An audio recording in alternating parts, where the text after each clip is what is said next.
Look at that. We are live, dear friends, on the SideQuest.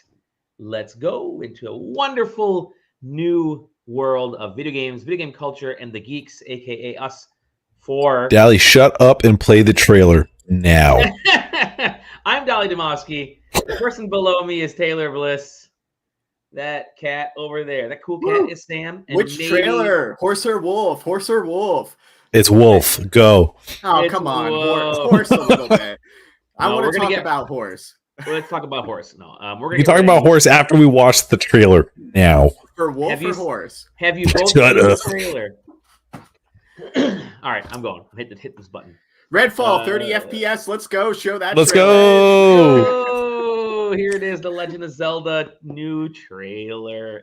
Happy Zelda Day, friends. Yeah, I was going to say, you weren't going to win with Wolf with the dude wearing a Triforce hat and what I have to think is a Link to the Past shirt. Just for anybody that happens to be watching this, I really hope this isn't the first time you've seen this trailer. If it is, pause.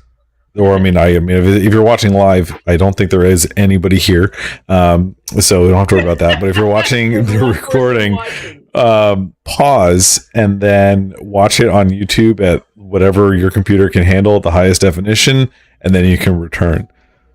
Yeah. But yeah, here's the trailer for Tears of the Kingdom, which is very good. Yeah, now stand about 5 feet away from whatever screen, further from where you were sitting before, and that's how the Switch will look while it's running. So I don't know what you're talking about. I'm playing docked like 100%. This game, yeah, actually. What, you're not buying the limited edition Switch Zelda Switch OLED to play? I mean, I am, but I'm still holding out. I'm not upgrading. I still have my OG Switch. I don't have an OLED. I feel like I'm in too deep. All right, so hold up. Let's pause real quick. Let's go back 10 seconds and talk about the character that they just showed on screen real quick. I mean, that's what we're here for, right? Analysis. Hot gaming news.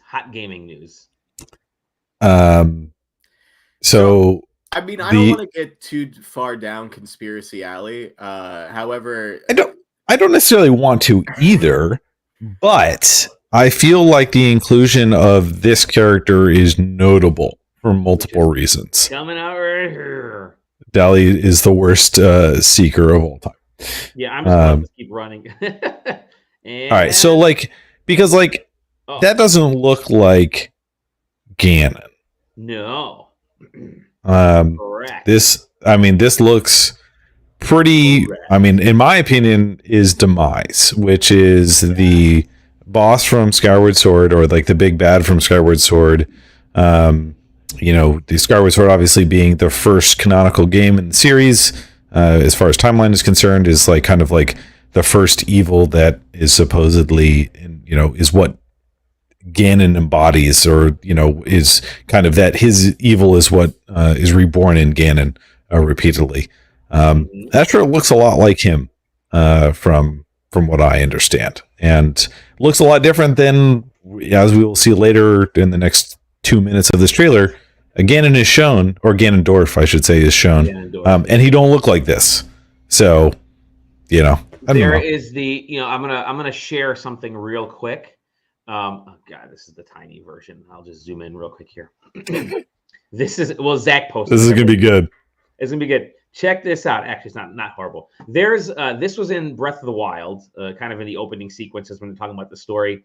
There's Ganon. This is Demise. Don't forget to save that to Pinterest, buddy. Yeah, I'm gonna save that to Pinterest. That's what's been slowing down my freaking Google. Yeah, it was a stupid Pinterest app. Anyways, and this is not Zelda. This is not Zelda. Right, so this is not Link. This is actually Ganon. I forget the name of this goddess. Yeah, I forget her name. But then is that supposed to be Calamity in the middle? This is Demise / Calamity. Yeah, I mean it's the progenitor of what turns into Calamity Ganon. Right. Yeah, and so what we see here is he's back. Demise. Right. I mean, it looks like the embodiment of Demise, whether it has to do with what happened in Breath of the Wild with the kind of eradication of Calamity Ganon Obviously that's for the game to tell us when it comes out next month. But by the way, hi Lisa. What's up, Lisa? Our favorite viewer. Hi Lisa. Yes. Airships floating. But yeah, I mean, it was a really good showcase. Wingsuit, very notable. I'm worried that with how much focus. Okay, I don't know who this character is or who they're supposed to be. I thought that was very interesting because they held the shot for like a noticeable amount of time to me. But one thing I felt the wingsuit was like they've never mentioned the wingsuit or shown any footage of it until this trailer, to my knowledge, and it's just there. Which makes me think that it's not coming, and it's like it comes late in the game, and you don't get it for very long. That's my opinion. No. We'll see if that. I hope that's not the case because I hate that shit. I want to use the cool thing. Yeah. I feel like there's. Oh, sorry. No, go ahead. That's fine. I feel like there's so many cuts in this trailer, and stuff in that suggests to like things that are going on, not going on. I think it's very interesting when they do the hit of the first sort of that reverse audio thing that they've been doing with all of the Breath of the Wild, Tears of the God Kingdom, like trailers, like where that is in the trailer too, and especially how it's like an ascending moment and stuff like that. There's a lot in this trailer that I feel like first of all, it's the most put together trailer I feel like Nintendo's ever done for a game, which is kind of insane. It's very theatrical. Yes, in terms of its approach. Mm-hmm. And they really waited to put this trailer out because they could have thrown this trailer out, earlier. I think this is the right timing considering what it is, considering its substance. But I mean, to add to your point, Sam, like the biggest thing is that for me, there is no clear, and this is speaks to the theatrical kind of approach of it. There's no clear delineation of timing of any particular shot. Mm-hmm. You know what gameplay is. Obviously, so like when you're playing the video game, but when it comes to the clip of Zelda falling down into the abyss, you can maybe guess that's early on. Link's arm is already still messed up there, but like when does that happen? Do we start the game that way? We don't know yet. And then we have short-haired Zelda, and it's like, okay, is that before? Is that after? We don't know. Right. And those cuts do a good job of leaving that to be a mystery in a positive way, I think. By the way, check this out. I don't ever recall Link with a cart carrying people, but he created this cart because it's all fused. It's all fused together. And then we get to. So is that? What do we think? Is this is this part of a quest where they teach you how to use fuse? You have to make the cart, and then you do your little escort quest, and it's like, congrats, you learned how to use fuse, and now you can use it in the rest of the game. Yeah, I totally agree. I mean, like everything looks so pin perfect on the way that the cart is formed. It screams to me, here's a wheel. Here's your four wheels. The cart is there with everything except for the wheels, and then the piece that hooks to the horse. So those 5 fuses is all it takes. You don't have to do anything more complicated than that. Everybody hops in, and congrats, you learned how to use fuse. Their wagon broke down, and they're like, oh man, we need this. We need to get to our destination. We need to go Kakariko Village. It's either what they're going to do to teach you how to use fuse, or it's going to be like the one main side quest where fuse is used. And the rest is just to have fun. It's really just Oregon Trail is what's happening. I hope so. So even that though, in like this trailer, still suggests towards like other things that we just haven't seen in the game before. So true. Like, I mean, with the water jumping, like we jump into those water blobs. Well, no, I'm talking just purely about that truck scene, and right, so or that trailer scene, right? So now that you know that you can fuse things on a trailer, so we can drag anything with the horse, right? So maybe what is that? Maybe you have this horse connect. Then the other thing is like, can you interact with these NPCs in any other way? Sure, there was NPC interactions in game before, but are you did you roll up with that? Like, is there crazy taxi-esque missions, or is that a main thing? I know what you're saying, and I agree with your head wagging, but I'm saying that's what this trailer does for them. No, I know it evokes the positive elements of mystery to it, which is it gets your mind racing in all good ways. Where once you get the chance to play it, you're not going to remember this one scene and think, I can't believe that there weren't more cases where I got to do this, because you're going to remember the fact, you're going to remember this part, you're going to do it, and then you're going to go off and you're going to use all the cool powers that you have in other ways. And, you know, what your mind thought of the first time won't matter anymore.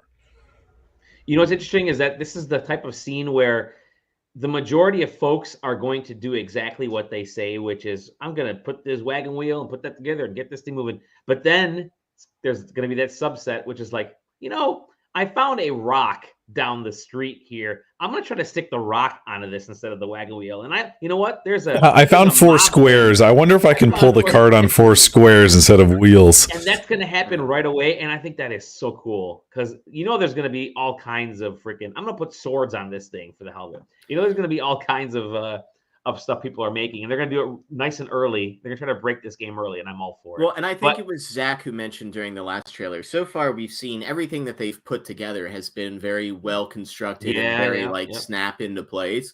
But like, you know, the Gary's minded people are sitting there going okay, well, can I strap I mean, we saw hand rockets at some point during this trailer. It's in the last third that we haven't gotten there yet. It's like, okay, so now we've seen boats. So now we've seen boats with rockets attached to it, or like we've seen ships with like air vents. Now we have rockets. I think the most positive thing that this trailer showed to me, and you know, maybe I'll save further thoughts for after it's done, is how much it appears that Nintendo has leaned into opening it up. To not try. I mean, Breath of the Wild was a very breakable game as it was, and it does not look like Nintendo made attempts to curtail that in any meaningful way. And instead, you know, like they had a rocket that you can grab. Like what are you talking? I think that first game, they probably didn't, knowing Nintendo, they didn't go into it thinking, let's make a no shot game. I mean, listen, I'll give them like 90-10. There's a 10% chance that they were like, this is breakable. This is breakable, man. Yeah. And everybody from the top up, from the bottom up was in on it. 10% chance. And no way. In this case, they're going all in, and they're giving everybody those tools to mess around. Like this next scene, I think is what's making me extremely happy. So that was actually really cool. That's the reverse time. Okay, so and here's the rocket. What is going on? He's like launching in the air. How badass is that? This, by the way, watch Link's arms and legs as he jumps. Yeah, so we have some anti-gravity stuff happening here. Yeah. That was my indication. Whether it's the specific blocks that we're jumping on or two. Like they've been like some magic on them, right? Mm-hmm. But what I just love. By the way, there's the water bubbles over here. Yeah. So I'm under the assumption that, God, look at all the stuff you can see in the distance too. God, it's kind of incredible. You know what? All right. Go ahead. I'm not trying to. It kind of looks like the Sonic game in some weird ways. The Sonic game looks like this game. Yeah. Right? Well, I mean, maybe. I mean, yeah, but. What? I was thinking that like this is where the design for like Final Destination and stuff like that from Smash Brothers came from. Yeah, kind of. Or like the Battlefield stage, like. Yeah. But yeah, I mean, it just reminds me of which one was the one that came out last year? Frontier. Sonic one. Yeah, where Sonic Frontiers just has like random fucking loops that are in the skybox. Right. This is kind of what that is. This is reminiscent of that to me, where there's just. Yeah, there's shit over there. I know, like, it doesn't look cohesive, and you know, I have no doubt that it will be when I get to explore it myself. But it just looks like they threw shit up there. It's just you know, aesthetically, that's what Sonic Frontiers look like to me too. I just love his little arms and legs like wailing in the air. Like he's like, oh, there's a little bit of ragdoll in there. He's like mine carts. Who doesn't love mine? But check this out. Look at this. Okay, yeah. The mecha versus mecha was like mech versus mech. Look at the Moblin like charging with this mech made out of well, that's not a mech. It's just I guess it would be like a golem, right? Yeah, the rock golem. Yeah. A golem. that they've built a sentry tower on top of. But this is just the most like just took a bunch of slabs. It was like fucking let's go. brick slabs. That's amazing. And could you imagine? I mean, if you can get this stuff this big, but look at little Link on top, like facing off against this dude. But I could see people just adding stuff onto this and making these ginormous. I mean, does it have a sword arm? Is that what that is? I think it is. It's a sword arm, yeah. Oh, check that. Link's got a cool horned. It looks like, is that a rupee bow? Rupee arrow? It's a rupee arrow. Holy shit. A fire rupee arrow. And all right, and this is what is that? So that one scene is so funny to me because it's like somebody found this in QA and we're like, yeah, keep it. We're gonna clip that. Yeah. Zelda, short hair Zelda. So we got short hair Zelda. She's got tear like symbols or whatever markings under her eyes, and then these megatamas, which are either tears of the kingdom or something. They ain't Korok seeds. No. You know what they reminded me of? They reminded me of like sage sigils from some of the earlier games. That was the first thing that I thought of because there's a few people in the trailer that have them. Yeah. What are you saying, Dally? This the what do they call it? The blood moon where everybody comes back. Yeah. So Blood Moon Returns. Everybody's excited about that. Yeah. There's Link getting. Oh, what's happening to my arm? And then all of a sudden, there he is. There's our boy. This is it. This is the moment right here, I think. Yeah, so this is Ganondorf, obviously. Ganondorf is back. Somehow Ganondorf has returned. Yeah. Then what's interesting about that is 17 years since the last time Ganondorf was in a Zelda game, Ganondorf proper.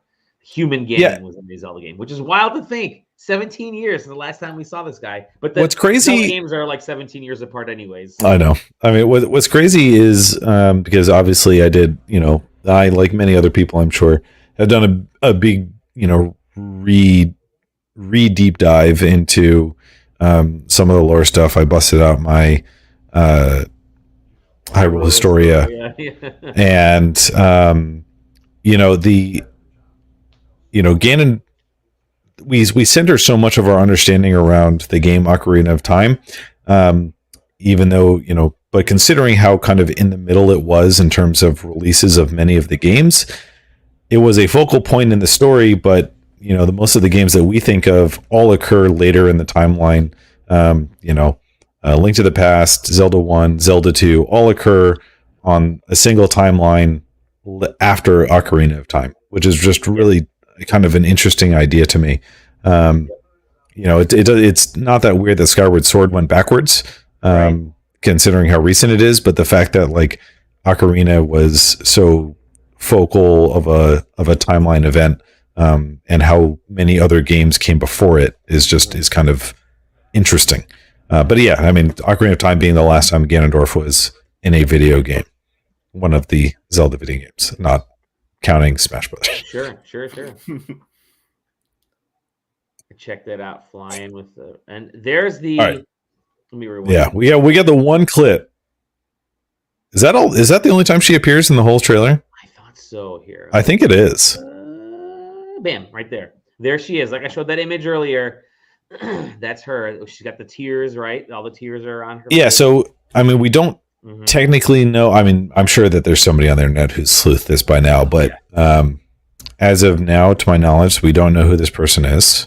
Obviously wearing the same earrings as Zelda, the same tear-shaped eye markings as Zelda, and looks oddly similar to the Breath of the Wild imagery that you showed earlier. So there's this interesting take, because that image that I showed earlier that showed Demise in the middle and showed sort of the Ganondorf character on the one side and the Zelda-ish character on the other. There is a wildish theory that if Ganon was, because Ganon's holding the Master Sword in that image and pushing back against Demise, and I know there's a history behind it, but Link can also hold the Master Sword, and there could be a much further link between Ganon and Link, I should say, a greater connection than we've ever kind of thought. Like there may actually be I don't want to say a bloodline, but there may actually be a throughput between Link and Ganon and Demise. So that I'm really excited to kind of see where they go with that plot line. I mean, Nintendo could also just kind of leave it, not care, but yeah. So you're saying this could be the Zelda bloodline right here. She was always meant to be Zelda every time. I mean, she has the same Megatama there, or so she has it around her neck. That's the same one, same color. Massive ears. I don't think Zelda has the big elf ears. I don't remember at least. I mean, she has the elf ears. I don't know about shaped like that. I mean, I don't think anybody's arguing that it's ear shame. I don't mean to ear shame Zelda. I don't think it's the same person. I don't think anybody's arguing that, but there's too many similarities to kind of discount.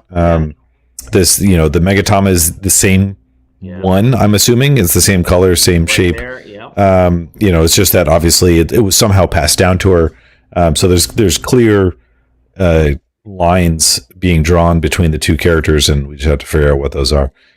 We are going to assume that this is a person in the past based on what we know. We just don't know where they fit in the same way that we don't know where some of the imagery of Demise and Ganondorf fit in yet. Yep. And by the way, here are all a bunch of our friends from the last one, right? You got some of the you got our Goron buddy here, but check it out. He's got like some new little buddies. He's got a freaking pail on his head. Everybody's really excited about this part of the game for sure. Yeah, it's just kind of cool to see a whole new. Everybody's like really stoked about teaming up with Buckethead. Other guy. That's what they're really here for. The kid from Jedi Survivor. Get your lightsaber out now. Now, this is actually kind of cool to have almost like, I don't want to say it's co-op because it's not really co-op, but to actually see them battling. I'm assuming that this is something like assist calls or something like that, where you can basically cool. Call in your Guardian buddies and have them help out. There we go. Rushing after, baby, 3-headed dragon. Yeah, that's the nice little neat little callback.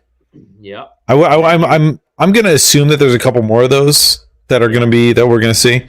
It's kind of hard to tell, but we don't know if this Master Sword is broken or not yet. I mean, they chose these cuts really well, right? Because we don't know. Does this take place in the gameplay section of the timeline where the Master Sword's all busted up? Because they have shown that a number of times. They conveniently cut that off. So we don't know, is Short Hell Zelda beforehand? Is it in the middle? Is it after? We don't know. Again, we don't need to keep harping on how good of a job they did with that. But there it is. Yeah. Zelda, Tears of the Kingdom. We're all going to find out in 1 month. 1 month. I did take the day off excitedly. We're actually having, and this is the part where she says basically, Link, we're looking for. Now she's at this sort of temple area. Do you see that?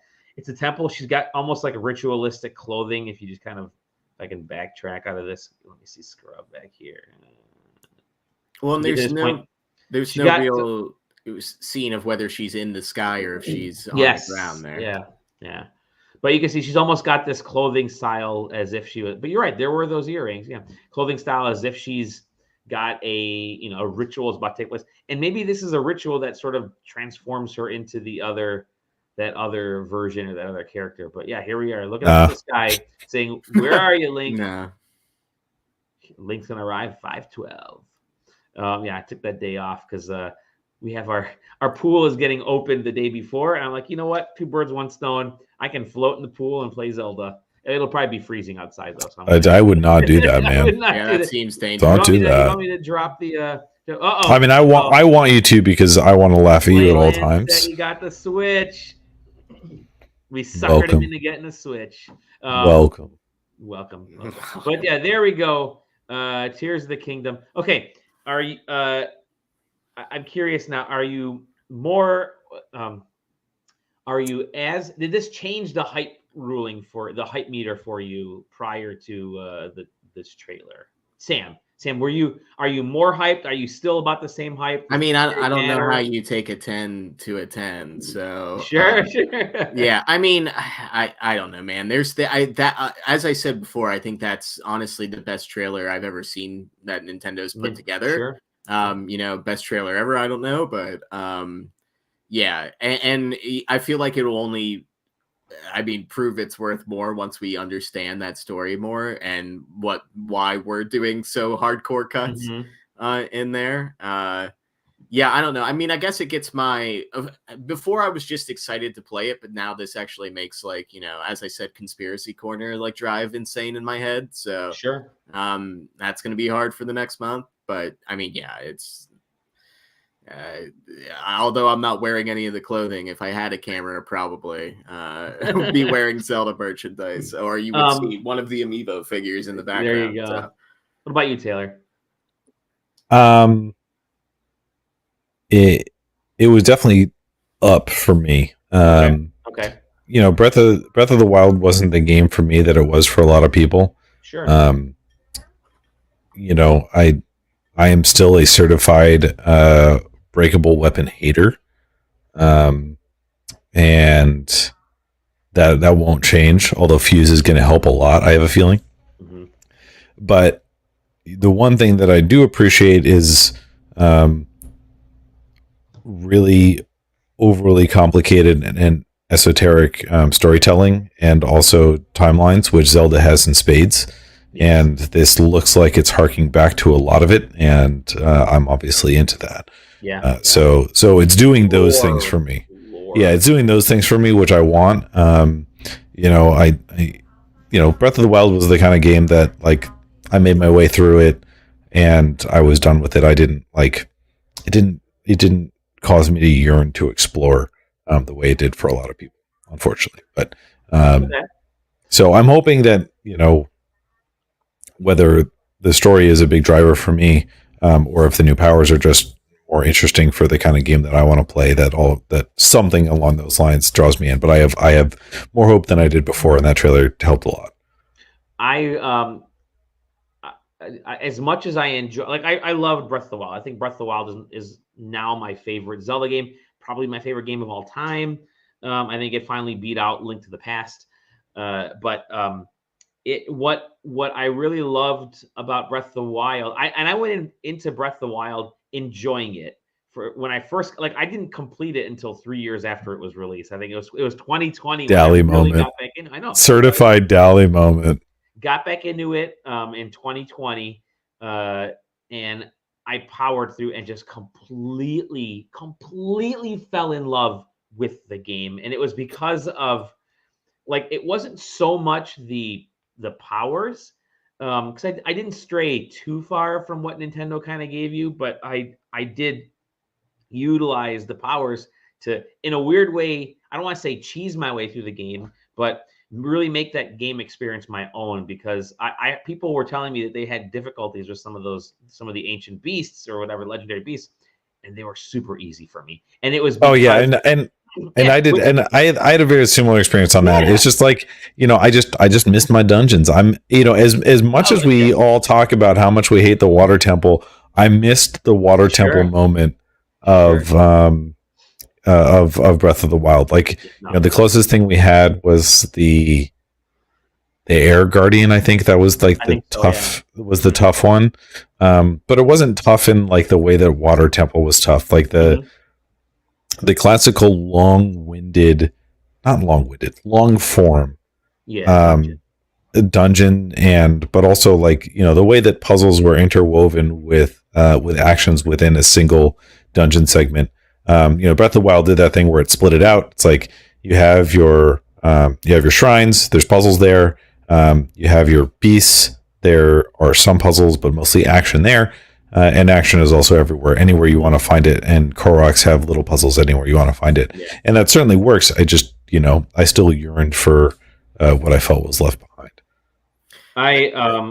Go ahead, Sam. Oh no, I was going to say, so I apparently had a very different approach to Breath of the Wild than both of you guys. That's awesome. So I basically, like, as soon as that game came out, I didn't like zero on anybody else playing that game. I didn't want to watch any cool videos that anybody found, because I was like, neither did I. The whole point is like I'm supposed to stumble on things. I'm gonna stumble on things. So like, oh man, there's something about that game of just being one of the only open world games that made me want to just walk everywhere. Like even when they were like, here's a horse, and it's like, no, you can go to pasture, bud.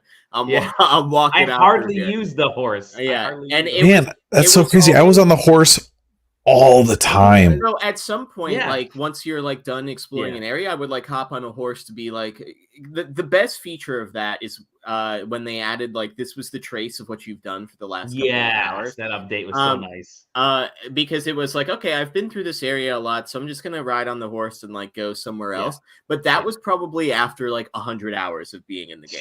Sure. And like I made it 100 hours, man. Yeah, it was and like I knew that I could ride horses from there, but not that I didn't do it, but like never like large swaths. But that's like how like I just like that game. The problem I have with Persona games is, and I know this is a tangent, is that what a fucking sequitur. Yeah, I'm sorry. You're forced. You know what I'm talking about with Wild? That brings me to what I cannot stand about Persona. Grinds my gears. I'm gonna loop it back to why Zelda is great, right? So Persona has this issue where it forces you to play a certain part of the game at a certain part of time, right? So it's like now it's social hour, now it's dungeoning, now it's social hour, now it's dungeoning, right? Sure. Where something like Zelda allowed me to have a map, and it was like you can go adventuring in any direction you want. And while I'm adventuring, I can fill out my map with interesting things like, oh shit, like that looks tall. I'll come back to look at that. Okay, there's a town. Everybody wants to talk to me here, but I don't want to get bogged down in that. That's a cool lake over there. I'm going to do that. So here's the town. And then when I wanted to like, okay, now I want to go play those. Now I want dungeon quote unquote content. I'm going to go play those shrines. I'm going to play like 5 of those shrines that I just saw. All right, I'm bored of that. I'm going to go adventuring. Oh, now I've stumbled into this that graveyard. Sam, did you play Elden Ring? Yes, I did. Okay, I mean, did that give you similar feels to it? My problem with Elden Ring is, yes, it did, but there's no level where Zelda has like a level of accessibility, and people will tell you up and down that Elden Ring is like the most accessible of one of those FromSoft games. But it's still a FromSoft game. Yeah, like that game. Like that game is sounds like a problem of being bad. That's the game, fine. And I'm allowed to be bad, and I like. You sure are. I am not saying that I dislike Elden Ring. It's like saying, listen, my comforter is filled with knives, but they're just not as sharp as the other knives that are normally filled in comforters. I think more comparison is like when you go to like a nice hotel, right? Some hotels have really firm beds and they're really nice, and some hotels have really soft beds and they're really nice. I think I just prefer maybe a soft bed that Zelda offers, where Elden Ring, because when I'm playing Zelda, when I'm climbing up the side of a mountain and I fall to my death, and then I fall and then I get up and I'm like, okay, I'm going to start climbing again. But then a little bomb guy blows me up and I die. I go, all right, that's stupid, but haha, funny. Like I get it. And that's not going to happen 30 more times before I climb that hill. Where in Elden Ring, it might even only happen 2 more times. But the thing that kills me about Elden Ring is it's Persona. It's Persona. It's like, okay, I have the lay of the land. I know how to get through this area. And then you're rushing to get through it. And that one guy stabs you in the back. And then you get like stun locked and eat like 30 things. And then you have to run that 5-minute gauntlet again. And I hate that. Because I run that 5-minute gauntlet and then I'm like, okay, I can go over here and run this other 10-minute gauntlet just to die. So I have that issue. I can leave Zelda and not just go die somewhere else. Well, to get us off the Elden Ring tangent, what I do find interesting is that, where the two of you were like, I ran everywhere. I didn't touch the horse. I'm like, I took the horse everywhere. There was another person on the other extreme, which is I collected every horse. And I found the best horse, and I only ever used the horse. And the fact that there's that wide of a range is, I think, beyond anything else, that's the hallmark of what that game was. Well, and all of this stuff that we saw in those trailers, right? My question is, like, how much of that are you forced to engage with?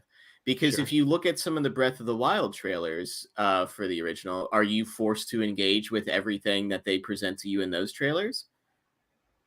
I don't know. That was 800 million years ago. Yeah, sure. But, like, I mean, even from playing that game, you're not forced to engage with any of the... You can technically, you can technically beat the game with, what, just the Sheikah tablet and 1 power? Yeah, 1 power, I think. Yeah. I think there's only 1 power that you have to do. Yeah. Unless you do a glitch run, in which case you can get the Sheikah tablet and then no powers. Yeah.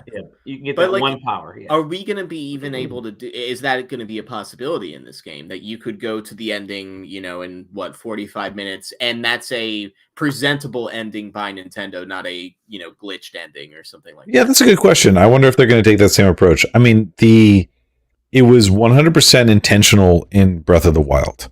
Right. Like they confirmed that you could do it minimally. You definitely didn't need to do the Guardians, the Guardian, the beasts, and they confirmed that you didn't have to get all the powers. So, I mean, I think it would be weird if they walked that back, in a lot of ways. I mean, they showed Fuse and they showed Time Rewind. Do they show any other powers? Not unless you count the water bubble thing. I mean, Ascend. They showed. Oh, an Ascend with the Rocket Hand. Yeah, Rocket. No, not with Rocket Hand. Rocket Hand is badass. I feel like if anything, the only thing that they would require is Fuse. From a gameplay design perspective, right? I almost wonder if you're going to get another sort of closed off section that's a presentation of some of the new stuff. And good luck, if you want the advanced stuff, it's out there. Good luck. Well, yeah, I hope so. I hope so. Well, I would just say I'm way more hyped now because all I'd seen was just gameplay stuff, which is like, okay, cool. I can glue stuff together. It's kind of neat. I can go through walls. That's kind of neat. But I wanted to know more about like what makes this game separate from the previous game, because up until now it felt like, not in a bad way, but it just felt like samey, right? It's like, okay, cool. It's Zelda. It's a Zelda game. It's Breath of the Wild. It's literally, there's a reason they called it the sequel to Breath of the Wild instead of saying a new game. And it felt like, it's just the sequel to Breath of the Wild, up until we finally saw this story trailer and we saw the beats and we're like, oh crap, there are huge story aspects that are going to play big parts into this plot. Like the previous story, it's just Zelda being angry that Link is constantly like just fumbling through life and enjoying being Link. And she's like, how is this dude not taking anything seriously? God damn it, Link. But now, crap. Hey, Link, we need you, bro. We need you to come in, and because it's Ganon and you're part of the story. And I think that to me is what I'm really excited about, because my hype level went from like, I wasn't a 10 with Tears of the Kingdom. I was definitely going to get it because I loved Breath of the Wild so much. And I thought, more of a game that's a 10 out of 10 is totally fine with me. Just keep it up, play those hits, go on that road. But when I saw this trailer, I'm like, oh shit, that blew past that layer for me. And now I am completely sucked in. So yeah, I am excited for it. I know a lot of people are. Zach's doing a great job of posting news bites in our Discord instead of being on this podcast. He was eating dinner with his parents. Yeah, Lisa, I want you to ground him. Ground him in his own home. No, it's all good. But yeah, it's I'm excited for it. I'm really looking forward to it. And we got less than a month now before it arrives. Like I said, I took that day off. But let's move on, because I was going to say that's officially more than 30 minutes spent on just the Tears of the Kingdom trailer. So 2 more things to talk about news-wise. One is your Final Fantasy 16 had a state of play. I don't know if I did not get to check this because it was playing during my drive home.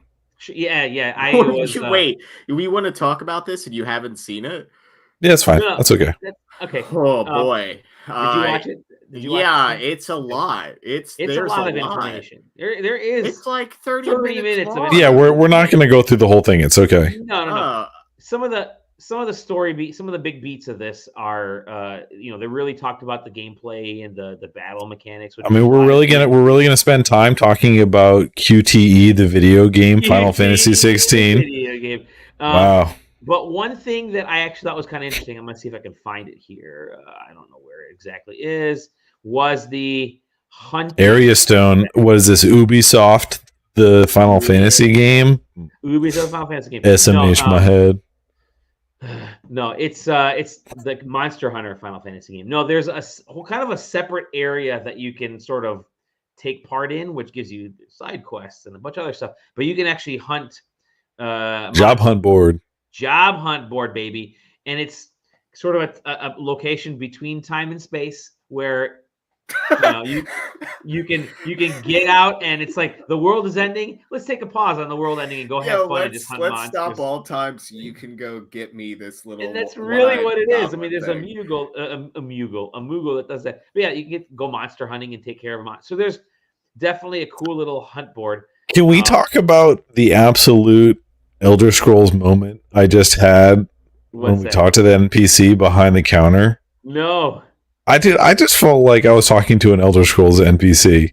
Oh, really? Like here we go, and then we're gonna do the zoom in on the female NPC real quick, and it's like, I swear to God, I can just obviously I didn't watch it. It's like, hail traveler, what can I do for you? I don't know. She's just like got that Bethesda sway in her in the model there. Yeah, that model did not look super great, by the way. My partner constantly mentions how Final Fantasy games always have this look of like, it almost feels like you're like watching somebody play with toys, and and like everybody's just like a plastic man that they shape the way that they want.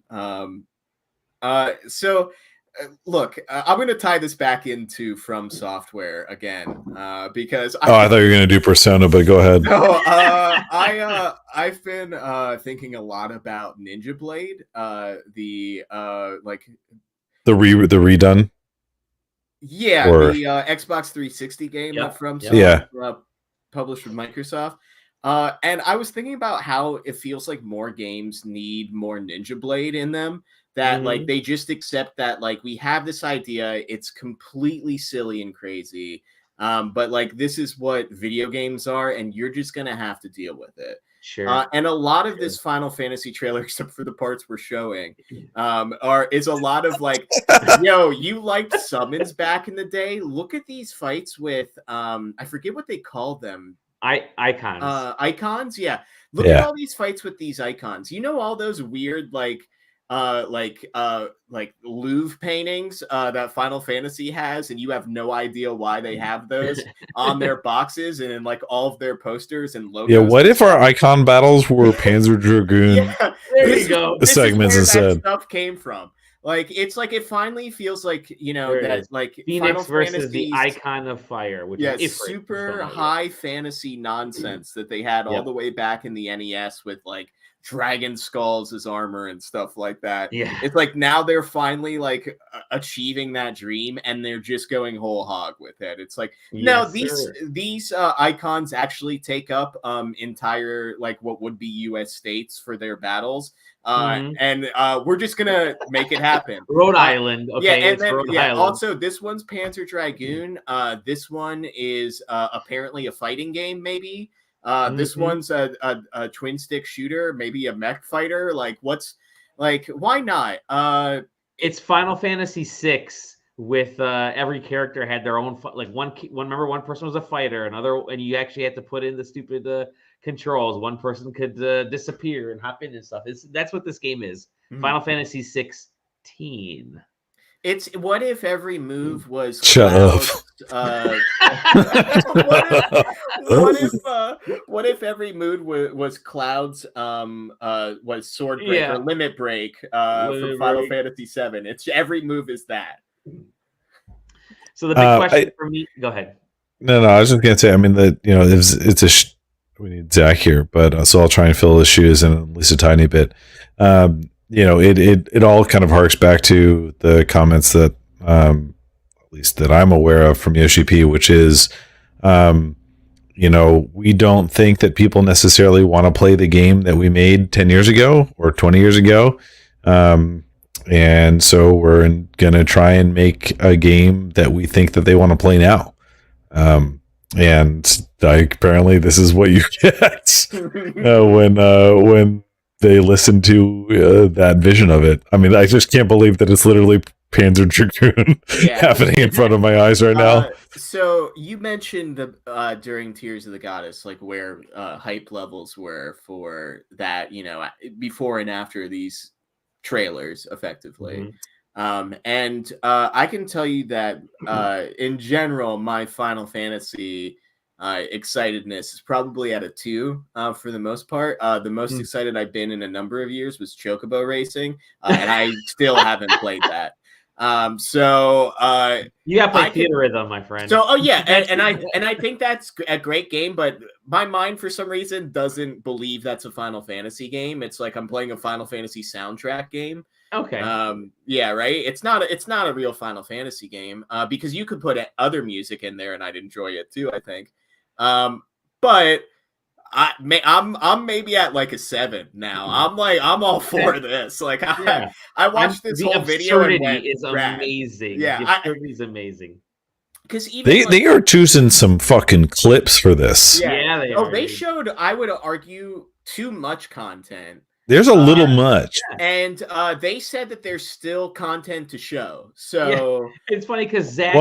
What's left, man? What do you have? No more. I'm good. I'll play. I'll play, dude. You don't have to show any more. What is he doing? He's wrestling like 13 tentacle arm octopus thing, and he just threw it through somebody or something.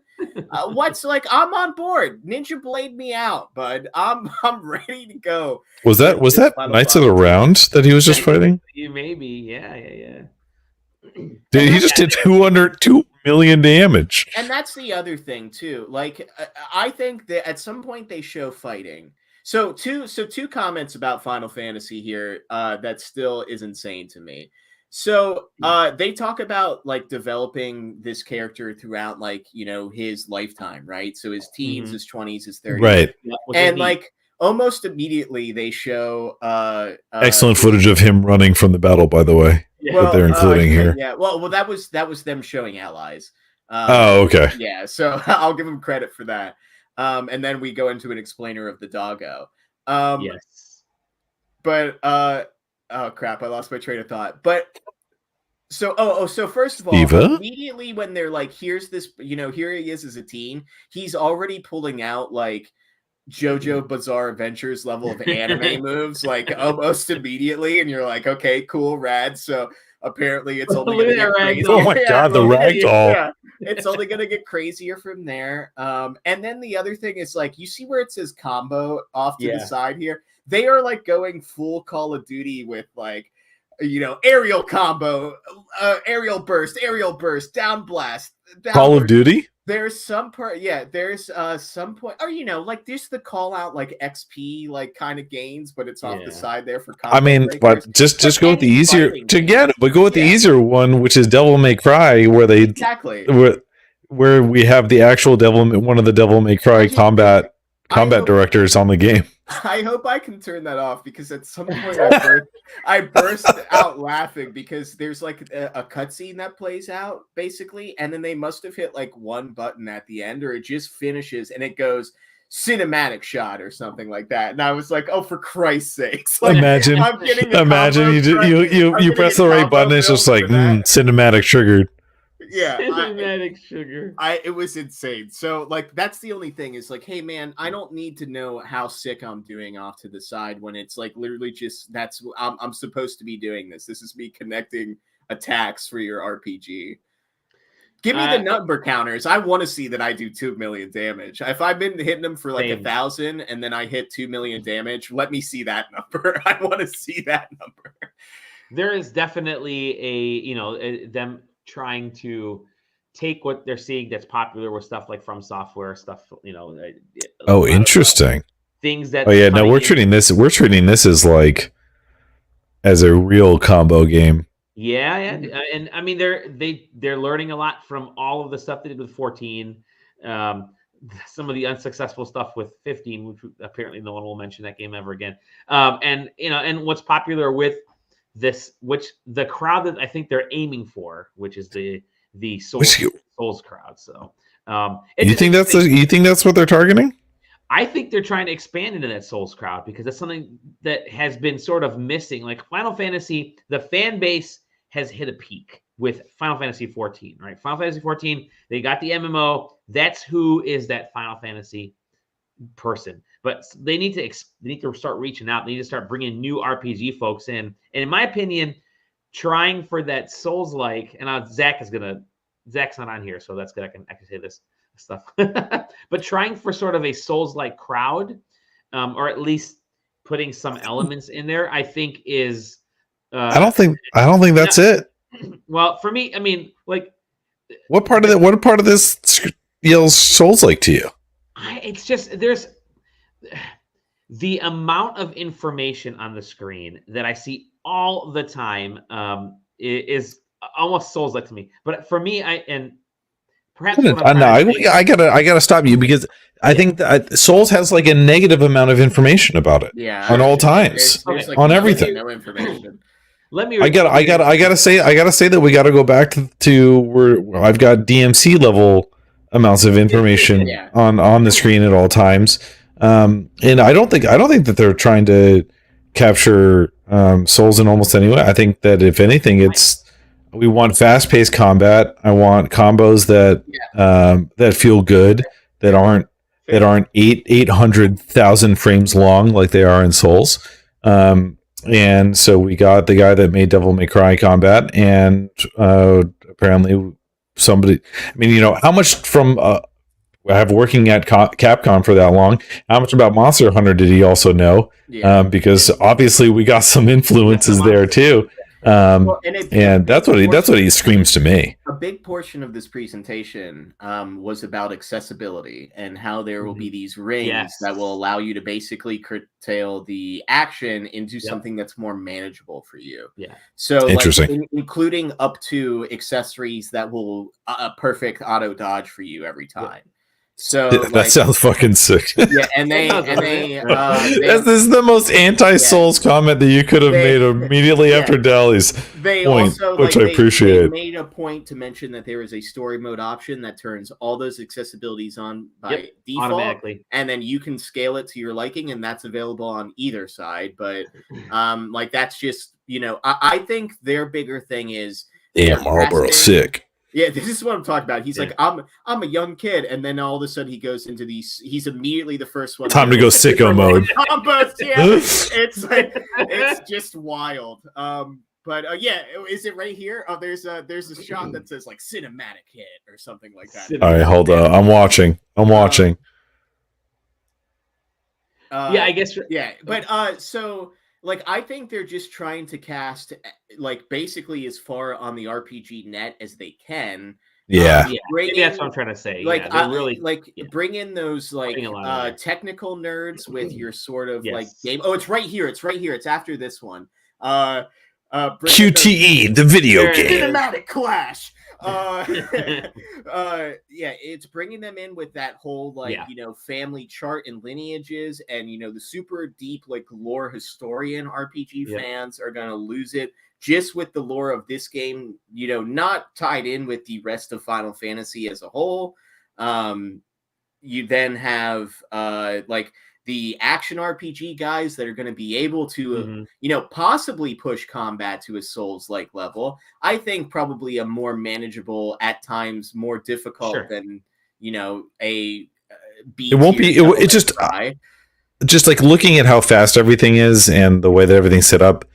It's going to be it's just not going to be Souls where everything is possible regardless of. It just doesn't look like it's as precise as what's a diehard Souls person is going to be like. This isn't my Souls game. They're going for a visual spectacle that, in some ways, is hopefully readable by players that aren't like insane. And I think you're looking at a lot of enemies that are, not overly complicated for somebody who's just going to sit there and hit the attack button a whole bunch and the make insane stuff happen button. Because like even there, like plenty of time to dodge, plenty of time to run. Like this is a Final Fantasy XIV battlefield. Yeah, there's I think it just has. It's basically just going to try to get as many people as it can. I mean, even I think showing that Panzer Dragoon stuff is a shot at like, hey, Nier fans, like, I ain't like Autonoma isn't getting a sequel. Like, why don't you come here? Like, shut up, you don't know that. Yeah, so like, and even down to I think this is and why Sony is, showing it in a state of play is getting that cinematic like new God of War fans to look at this and go, ooh, that looks pretty cinematic, and there's a bunch of flashing lights and a bunch of stuff that doesn't make sense, but it's going to look real nice on my television on my PS5. Like, I think this is probably going to be, a way more mainstream Final Fantasy than even something like, the Boy Band 15. Yeah. So that's the point I was trying to make. Why I bring up like Souls like this, especially like an Elden Ring, right? It's not the mechanics, it's the shareability, it's the capacity to say, oh, I saw this awesome ass, like I could see two kids in a classroom going, I had this awesome battle between Ramu and Ifrit that was this type of thing. Oh, that's badass. I had this really cool battle between these two icons that did this thing. Oh, and also, and I went right after that, I went and took down this hunt with this cool weapon that I picked up. I think that's the aspect I think of Souls likes, because Souls likes really do. Souls likes. You have never sounded older to me in your whole life. There's a bunch of kids. I hear kids I'm sorry. About how they beat this character in Elden Ring, and but no, it's that social aspect that I think is great about Souls like games, games like Elden Ring and others like that kept those games in the public discourse. And I think something like that I think they're monitoring that stuff at Square Enix. I'm not saying they're copying mechanics or anything, but they're taking aspects that people they want to talk about different things that they're experiencing in this game. Some folks may not do the hunts at all, and that's probably pretty cool. That's totally fine. Some folks may want to do the hunts, and they'll talk about beating Ahriman, and they'll talk about these cinematic clashes and stuff. But I think that is a neat aspect that they're going for. So when like I said, when I say Souls like, it's not necessarily the mechanic, it's that there's a conversation around aspects of the game that people will want to talk about, will want to share about. I mean, we just spent 20 minutes talking about a stupid Panzer Dragoon battle, and we could have just said it's just fucking. Yeah, but that's because we're all old. That's exactly, and I'm totally old. But no, I said all these things in a positive way, because I think it's like we're watching this weird Panzer Dragoon battle right here. And I think it's kind of cool because you may not experience this if you're not using Phoenix in certain ways. And so I think that's pretty awesome. I would assume that those are actually probably almost all of these are just included in the game. I don't know. That's my opinion. Sure.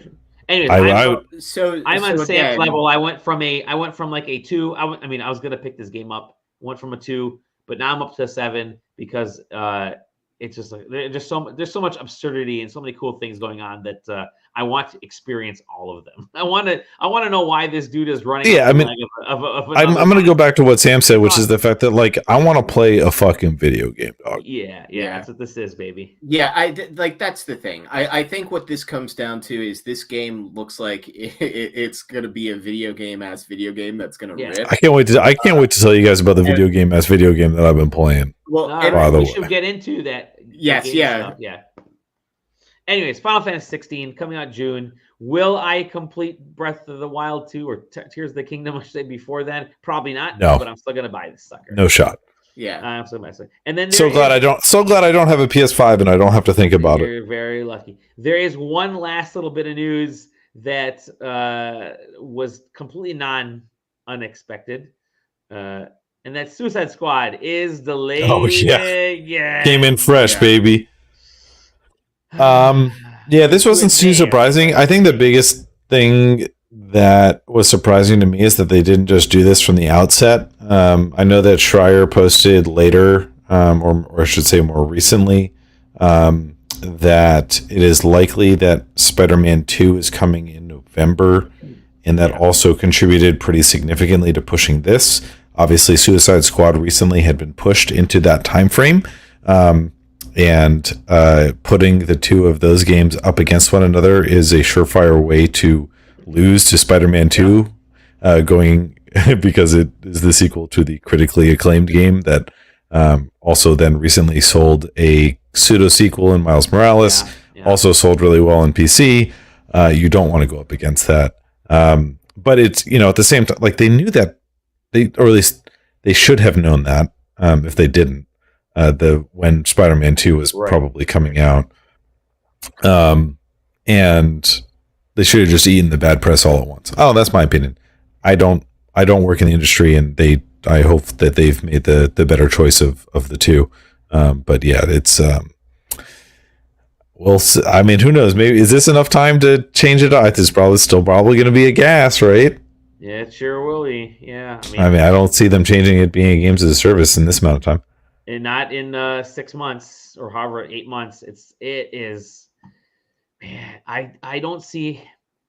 That would be. I'll put it this way: if it does change that, it'll be one of the most significant transformations that we've seen. Going from a previewed product to delay to release. Such a core fundamental change in that regard. I'm sure I've seen it in, over the course of the years, but it doesn't come to mind. Mm-hmm. I think they're finally cognizant that people are not into gas powered games anymore, or as much as they used to be. And that seems to be holding back, some of the joy. Some of the folks that were looking forward to this are maybe weren't looking forward to as much because it is a gas game. And so, I think the hype had died down. Give it all the time it needs.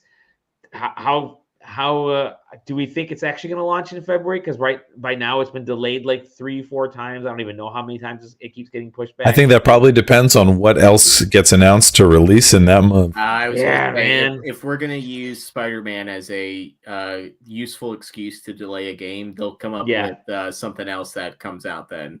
Yeah. Man. We'll see if that ends up getting anywhere, but who knows anymore? All right, let's move on to games we've been playing, because I do want to talk about games we've been playing. Who wants to? You were talking some smack, Taylor. Why don't you tell us what you've been playing? So, I'll just briefly touch on the fact that I played more Dredge. I talked about that last week with you, Dally. That remains good, and people should play Dredge, in my opinion, if you like single-player games. But then I'll talk about my video game that I've been playing, which is Stranger of Paradise Final Fantasy Origin. Oh yeah, baby! And so I was going to bring this game up to you. Actually, it's pretty fun. It made it on the Steam, and it was on sale, so I picked it up, and that is a video fucking game. I was unsurprisingly chatting with Zach back and forth about this one, and it it does a lot of video game shit. It's tough to describe. Launched, right? It just launched like a few days ago, didn't it? Or I think it was. So I thought it was on Epic Game Store exclusive before this. Well, okay. On PC.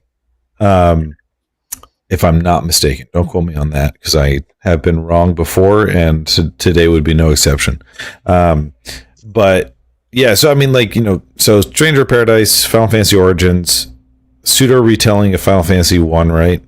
That's my understanding of it. I didn't really look any deeper into that. I don't recommend it that anybody does, to be honest, considering what it is. But it's basically an action RPG. Combat, again, very combo focused. It's actually quite good, in my opinion. It is loot pinata all over the place. So if you want to play an action RPG and get loot every 6 seconds, this is a good game for you.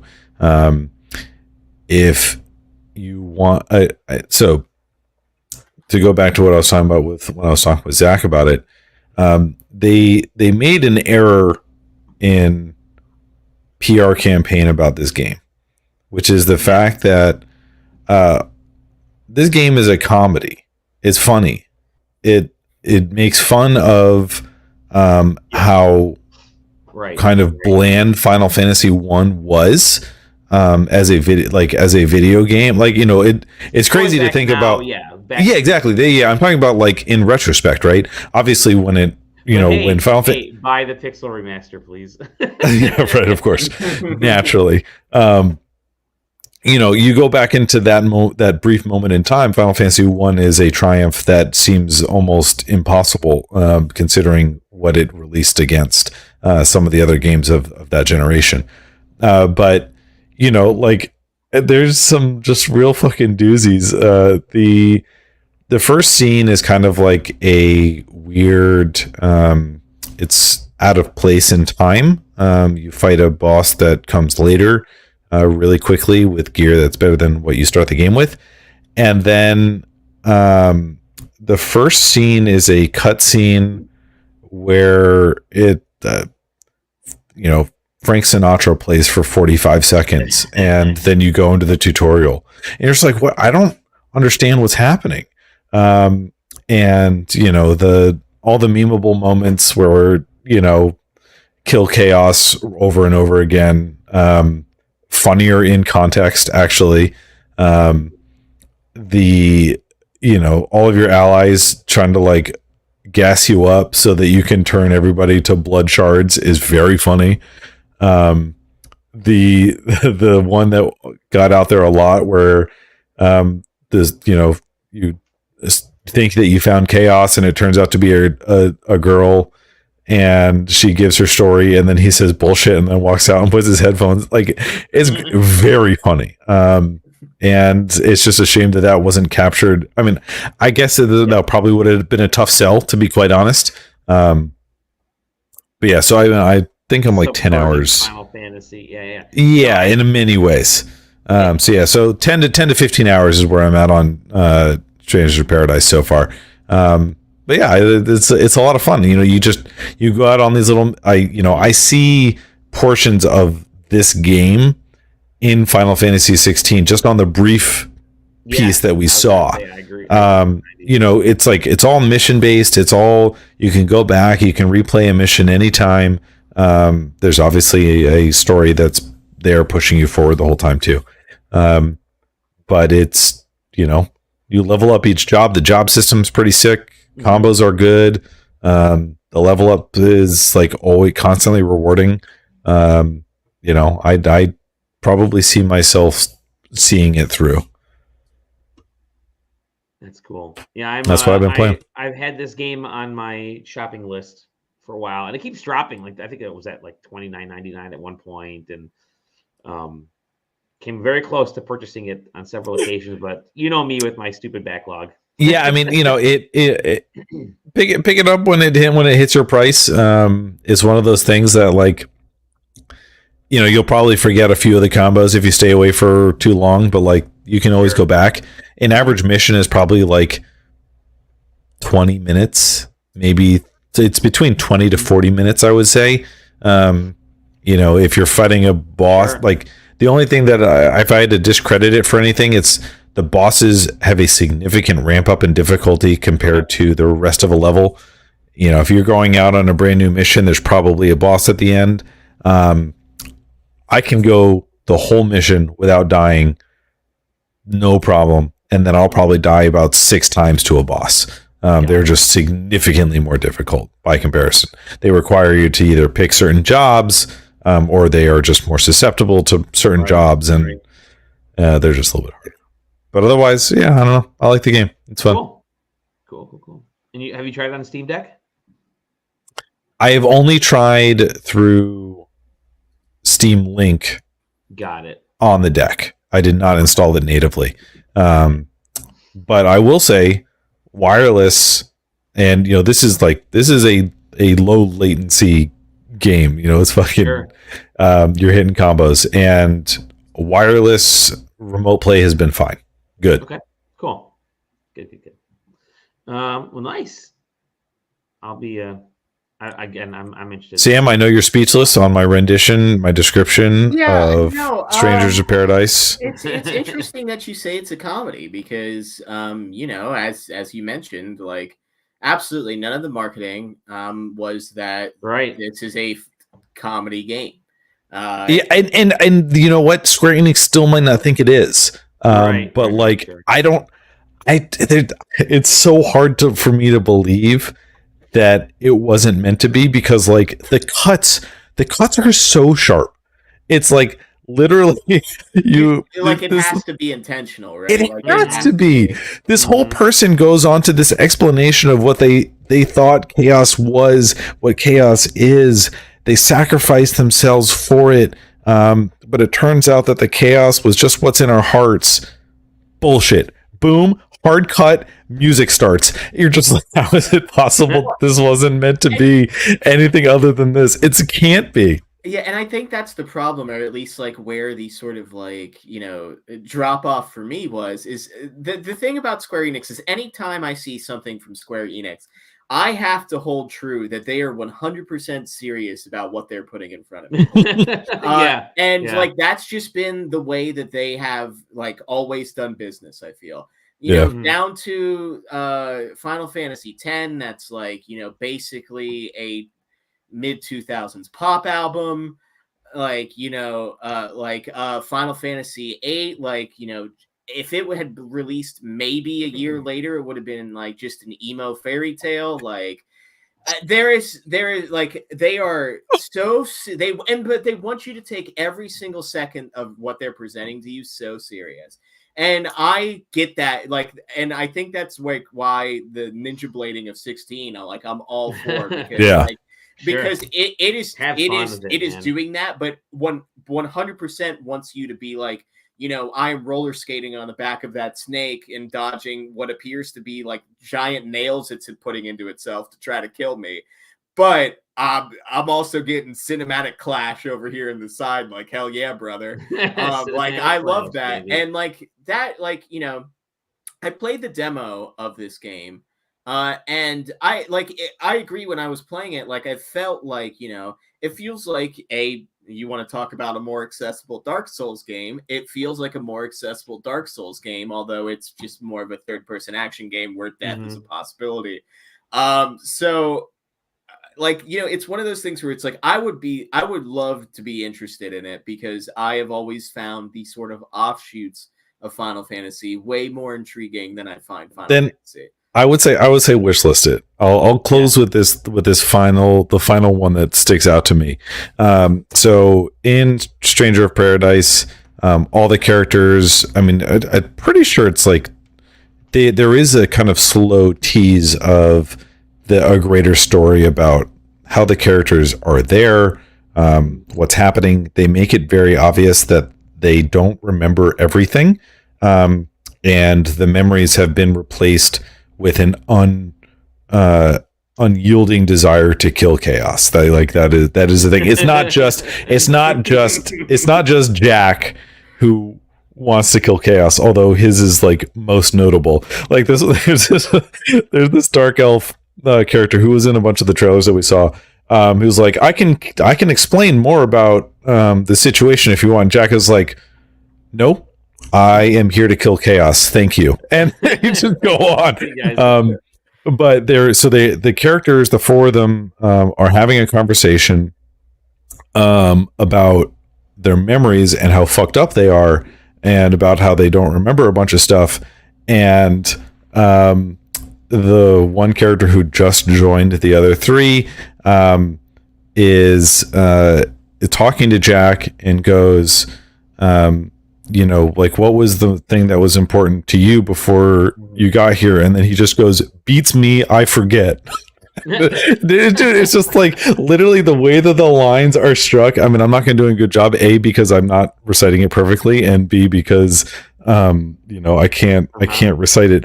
But just like in the moment where they had this super serious conversation about how messed up they all feel because of their lapsing memories, and then he closes the scene with beats me, I forget.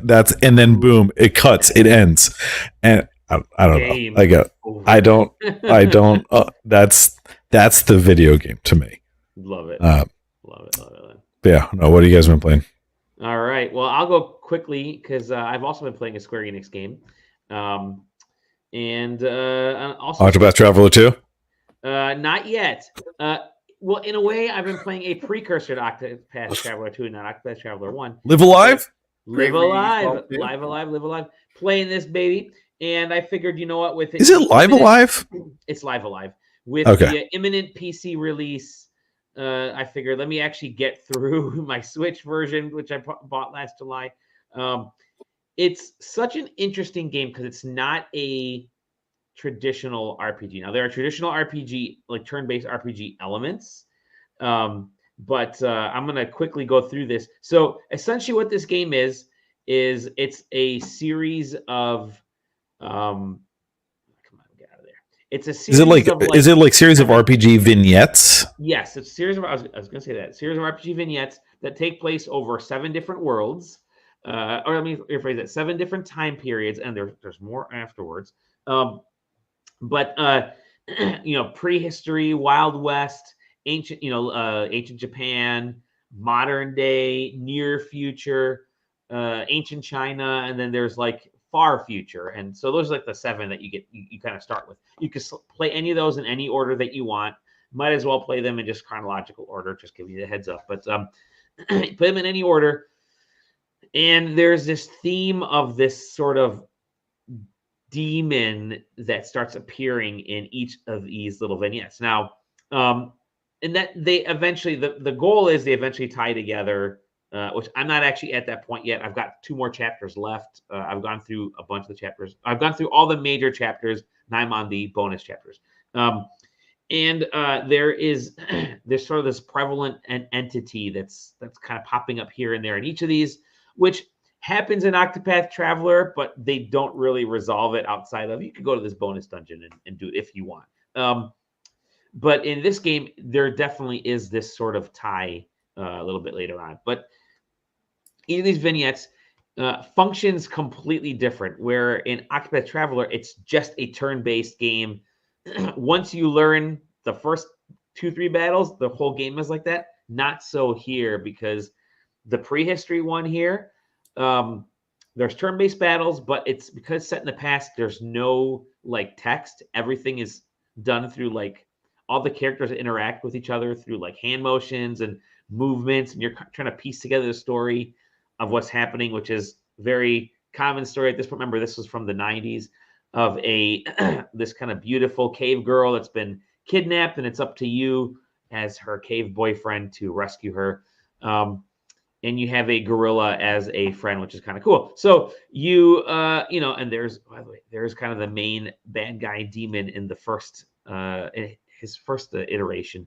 But yeah, this sort of the turn-based area. You're on this grid, and you can kind of move your characters on a grid. In some of the battles here, or in some of the chapters here, you have these types of battles, and your character can kind of do attacks that are like 1 square over, or circular attacks, or horizontal, like big long horizontal attacks.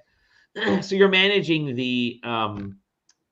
your space on the board. Now, some of the levels, some of the chapters like this one, you're kind of going from town to town finding disciples. The prehistoric one is you're just rescuing the girl. The modern day is a series of Street Fighter matches, which you can complete that whole chapter in like 20 minutes at most. Some of the chapters are like 3-4 hours, 5 hours, 6 hours, if you're trying to find everything. Some of them have hub worlds and maps Some of them are you're guided all the way through. So it's interesting to see. Some of them take place in one town, some take place in one room, some take place across an entire planet. So it's just really interesting how they approach all these different types of stories. And again, there's a payoff at the end. And the whole game's only like 20 hours long. Like this Wild West one takes place in one town, and it's maybe at most like 35 minutes long. Like you can complete this whole chapter. The modern day one is like this boxing one. You complete that one in like 15, 20 minutes. Like I said, some other ones are much longer. Oh, shut up. Are much longer. Sorry, she's talking to me. But what the longer chapters, you start to get like, I guess one of the faults of this game is that you never really get to develop a connection. It's almost too short. It's almost too short. You never really develop a connection to any specific character. Like, hey, cool, the Wild West one, a Wild West turn-based RPG. It's kind of a badass idea, especially with the premise here, which is you're protecting this town from outlaws. You got to set traps. I'd love to see a whole game based off that mechanic. It doesn't happen. Your character kind of comes and goes in the short half hour. Same with the boxing one. You could tell that there's something behind him, but you don't get enough of it. And the length of each of these is unfortunately to that point. So, yeah, I wish the chapters were fleshed out a little bit better, or you actually kind of connected with the characters more, because you don't. However, I enjoy it as a piece of history to kind of see that they were really trying stuff back in the 90s. And they came back with the Octopath Traveler games, but there are definitely some, some of the reference, some of the stuff that was first started in this game made its way into RPGs, forward. So it's a cool game. I have it. I'm pretty sure pre-ordered for when it comes to Steam. Yeah, there you go. It'll be, you could knock it out in like 2-3 days if you really kind of hunker down and go through all those chapters. And so, what I'm talking about, baby. It's like binge watching a Netflix show that you're like, say no more. I'm 3 episodes in. I'm gonna see this through, and that's basically what you could probably watch. You could probably play this entire game while binge watching a Netflix show. That's about how long it is. So yeah, it's interesting. Beautiful, again, cool piece of history. I love the HD 2D style, and I look forward to hopping into Octopath Traveler 2 soon after I complete this. But it's just kind of cool. Some neat little areas. It's way too easy because you can get OP very quickly. That's the boxing level, by the way. It takes like 15 minutes.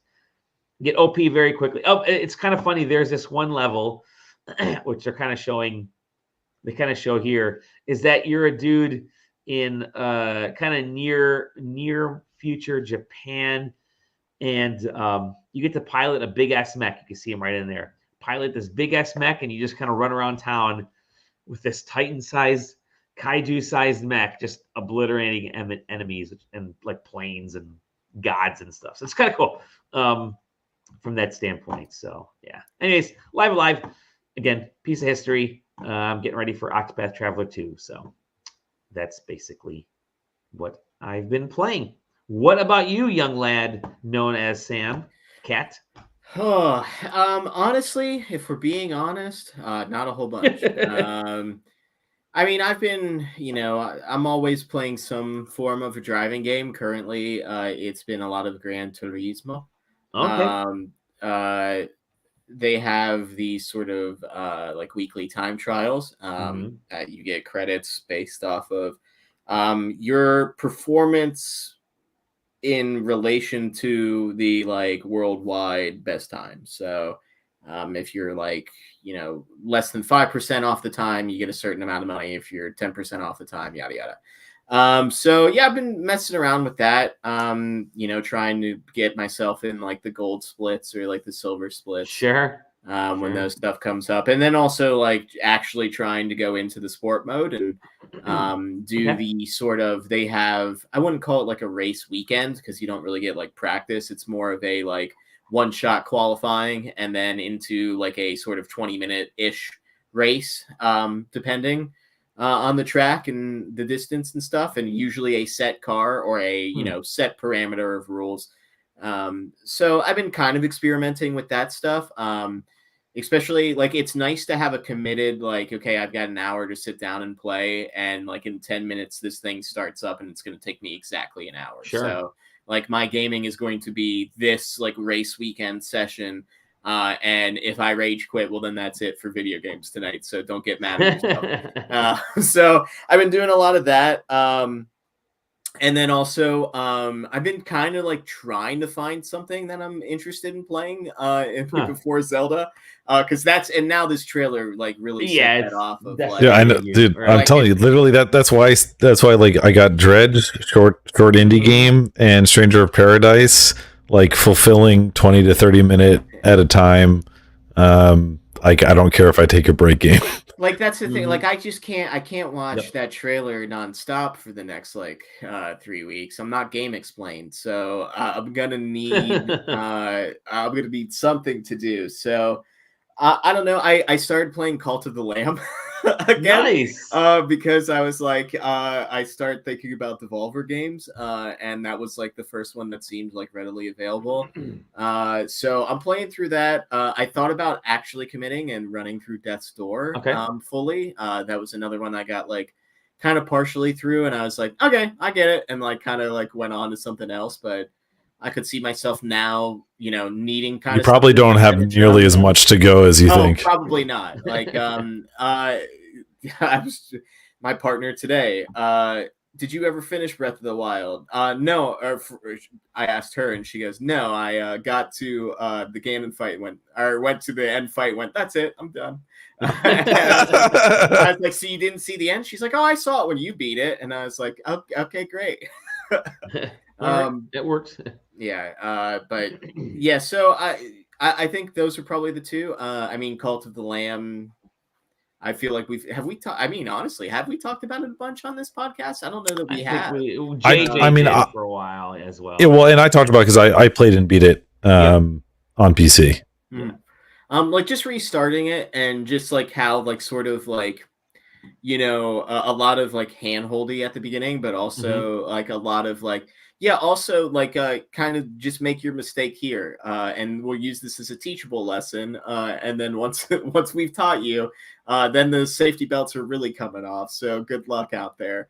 I haven't gotten quite yet to the inevitable, like I would just like to try a little bit of poop. If you've played that game, there's usually at least at some point, I believe it's scripted. I think it's to teach you about sometimes your actions have consequences. One of your followers is like, "Hey, doing great around here, but you know what would make me really happy? It's like just like a little bit of poop. Like if I could eat just a little bit of poop." And I'm pretty sure it's to teach you what happens when one of your followers dies, and what the ramifications of that are. But it's one of the, I think something Devolver as a publisher does well is very good at finding these sort of games that are I guess violently cute, where it's like it's super adorable and like it's approachable and like on face value it feels like it's kind of open and for everybody, and then like you have the very dark like, oh yeah, you're hiding bodies so your members won't see it and get upset that somebody died, and like you're trying to find nice ways to deal with the heretics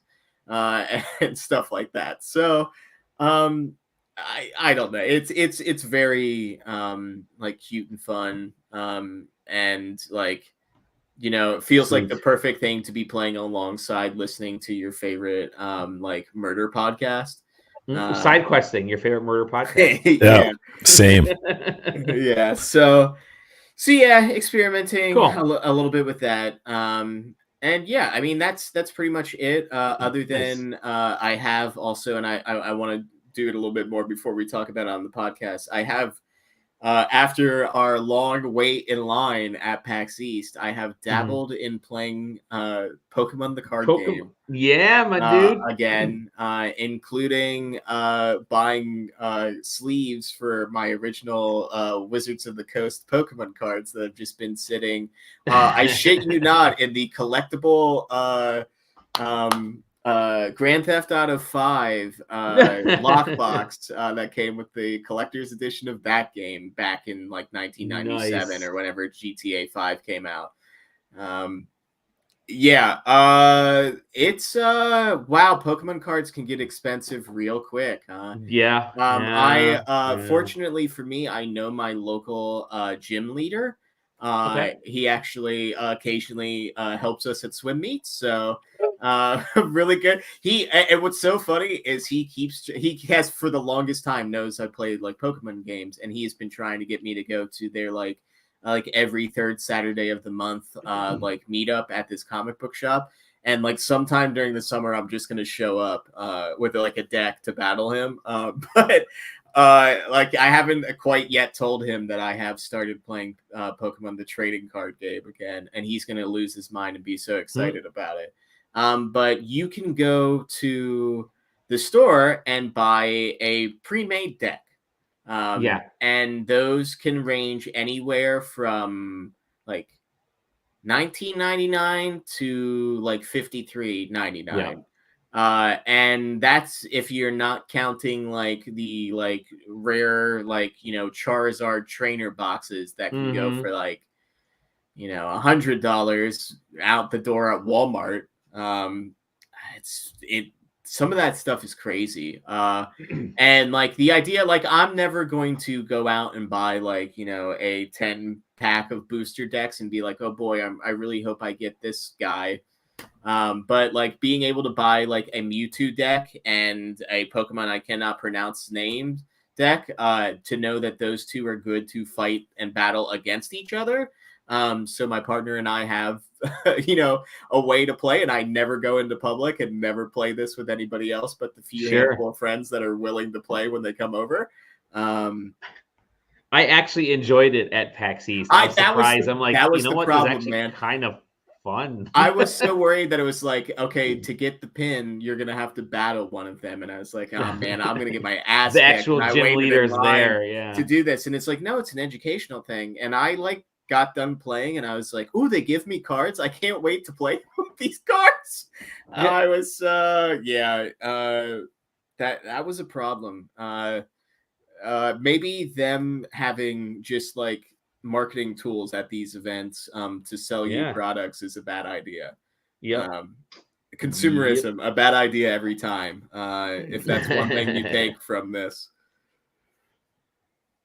Nice. Yeah, I ended up buying a bunch of Pokemon cards after that, and I thought, man, it's gonna gladly nobody that I'm like super close to actually plays. So I'm just gonna stare at these, and I'll do what I did when I taught myself to play Magic the Gathering, which was play decks against myself and learn that way, at least enjoy it, which is like everyone does it. You lay a bunch of cards on one side of the table, lay a bunch on the other side of the table. You add a third ghost person in, lay some over there, then you just hop from seat to seat, learn to play. But yeah, that's cool. That's cool. You're mentioning you're like, yeah, my local gym leader, and I was gonna go down the list of, was it Brock? Was it Misty? Was it Serge? Was it Erica? Was it Janine? Was it Sabrina? I was gonna go down the list of every single one until I came up with a name. I honestly thought about just saying his name, and then I realized that it's probably a real name. Oh, I was gonna say his real name, and that was like gonna blow up both my spot and his, and I decided not to. But I can tell you it is a generic male name. So take a guess. There you go. All right. No problem, Mike. No, I'm just kidding. Oh, no. Got him. But what we did get was a fun time together on this week's podcast, even without Zach, who was enjoying dinner, because he said, let's switch it to Thursday when I'm not when I'm definitely not available. God love him. But we had a good time anyways. Talked about a lot of fun stuff with the Zeldors, the Final Fantasies, and the games we're playing. And we're still plugging through a lot of the videos and the hands-on stuff from PAX East. So keep coming back to the website and looking at those fun things. We've started counting in the Discord because it's like oddly therapeutic just to throw the next number in line in there in our little new counting section there. So join the Discord, visit us there, and visit us at sidequesting.com, at SideQuesting TV on YouTube and Twitch. And you can find us individually at Dolly Demowski, at Taylor Bliss, at Sam DI79, or just look for garbages with outside bakeries, and you'll find Yes. cats floating. It'll be just you scouring for baguettes. I will say, check out the Discord, and if you've been looking at some of those PAX East articles, these previews, spoilers, some of those games are coming out soon-ish. Yeah. And some of those games have started showing up with review codes to present final information to you guys. So and some of them we accepted the review code, and I forgot to give them to you, instead installing it on my own device. But no, we're gonna get all those. So some of that hype, I mean, from PAX East, continues rolling. Some of the bigger stuff we covered further in the future, but the last dump of the PAX East stuff is this weekend, so that'll be. We've had a good response to all the great. All the PAX East stuff and all the hands-on stuff, which we always do with videos. But we're excited for a lot of these games to actually show up because there's no E3, so we need something to do to fill our time between now and Zelda. So we'll see. But with that said, you'll find us in the Discord talking about such games and hanging out and having a good time. And join the Discord. SideQuesting.com, you'll find all the info there and at the bottom of this post. And that's it. We'll see you on the next episode of The Side Quest. Thank you, and bye-bye.